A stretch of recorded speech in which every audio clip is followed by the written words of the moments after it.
Happy Labor Day, folks. We traversed through summer, or at least we did when you see this video. It's still quite firmly in the middle of summer when I'm having this. Aptly named Traverse IPA, the flagship IPA of Tetrad Brewing Company up in Greenville here in South Carolina. What do we say? We find out just what the roads, off traveled or less traveled, are all about right after the theme song.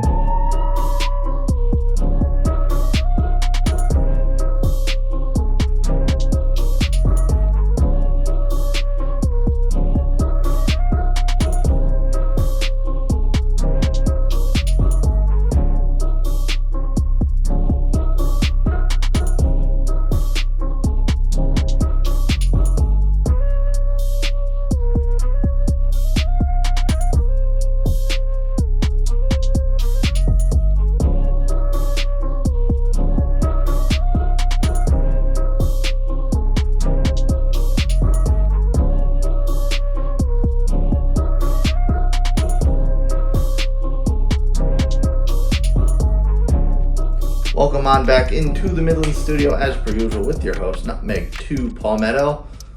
Labor Day's here. Fall is upon us. You know what fall means? Oktoberfest season. Yes, indeed, ladies and gents.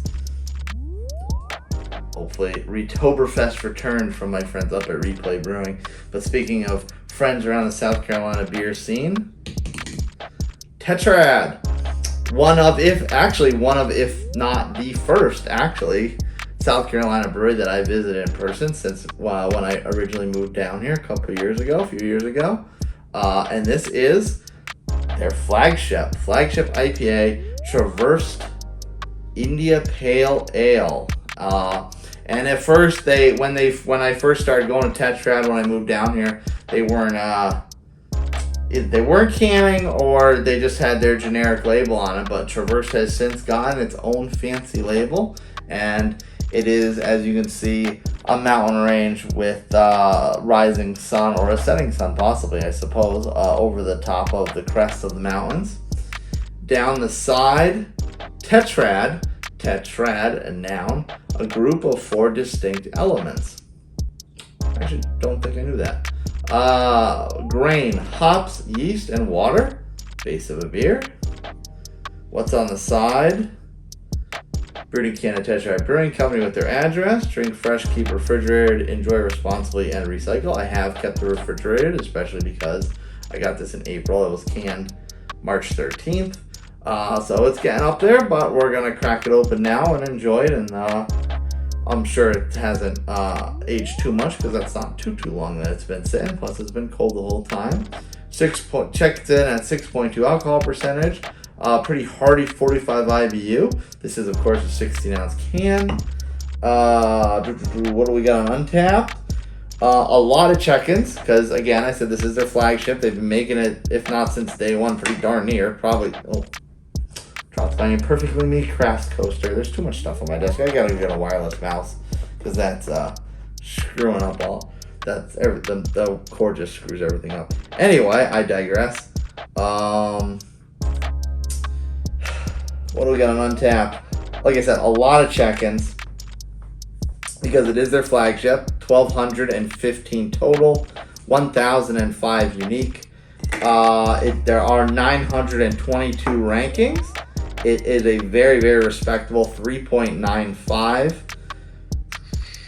Juicy, hazy New England IPA featuring intense aromas of grapefruit, orange, and apricot that you'll smell a mile away.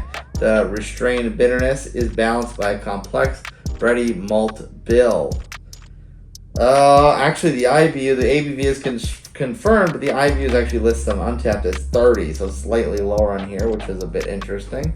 Colors on Untapped stack up to how I recall them. It is a bit of a lighter, more translucent, so to speak, hazy. And I do have fond memories of this IPA. I do really like it. So what do you say we crack it over together and not waste any more time?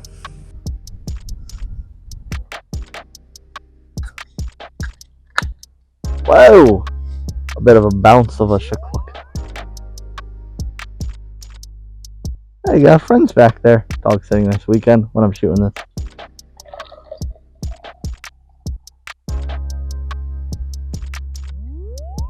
Look at that. It's that nice. Well, it is quite a bit of haze on there. It's a little clear. I can see some light. Go back inside because it's hot. Ooh, got some upside down snowfall coming up on that. Beer for breakfast, facts for snacks. Ah, jeez. There we go. See, now I've doubled my toy collection on the desk. So as you can see from the color, it is kind of a pretty rich haze right there. The light gets through it a lot. Yeah, my shadow, you should be able to see some flash behind the beer of my shadow. There's definitely a significant amount of light. I can kind of see the other Power Rangers on the other side of the glass. Head settled down at a little under 2 fingers worth.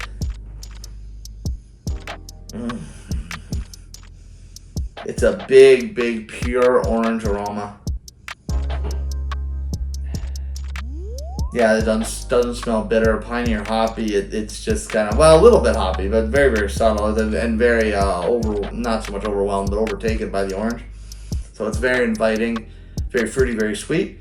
I knew I liked this, but you guys don't know I like this. Y'all don't know I like this, so let's, why don't you watch me drink it? And if that was a horrible way to invite someone to watch a video, let's not waste any more time and get right to it.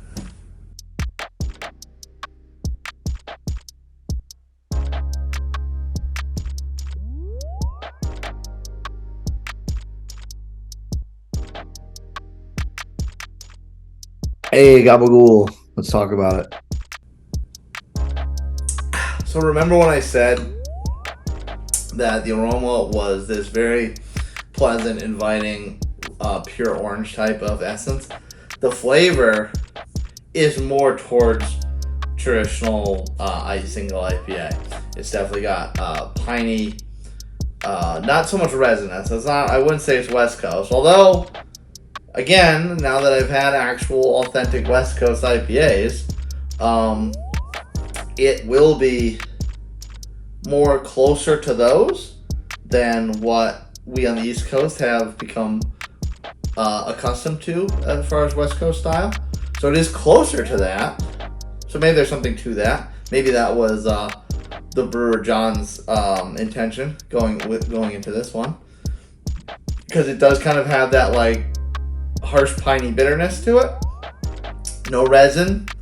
It just kind of has that big burst of floral hop flavor, which is really nice, and a nice juxtaposition to the aroma, which was just fruity and orange and sweet and that sort of thing. So nice little balancing act there. Again, this is their flagship IPA. This is very good. I've had this a lot in the tap room. I always seem to like it, and if you're scanning over the menu and the menu's, let's say, in a weird place where there's no newer stuff on and you just need a staple to go to, this is always a solid selection. Before we wrap up, I forgot to ring everyone in. Thanks for joining me at the damn bar, as Big B Beer Review says. Although it's not really the damn bar, it's the damn studio, I guess. If you're watching on YouTube and you want to see more IPAs, head on down to the comments. Click the link below. The first one pinned has a link to a playlist of all the other IPAs I've reviewed in the past. And I hope you come back for more reviews like this and other ones in the future, because I got a couple more Tetrad beers to share this week. I got one Wednesday to kick off football and the NFL season, and another one on Friday, because that's just what we do here as I run through all these local beers before I do something a little special on the channel. Cheers, friends. I'll see you next time.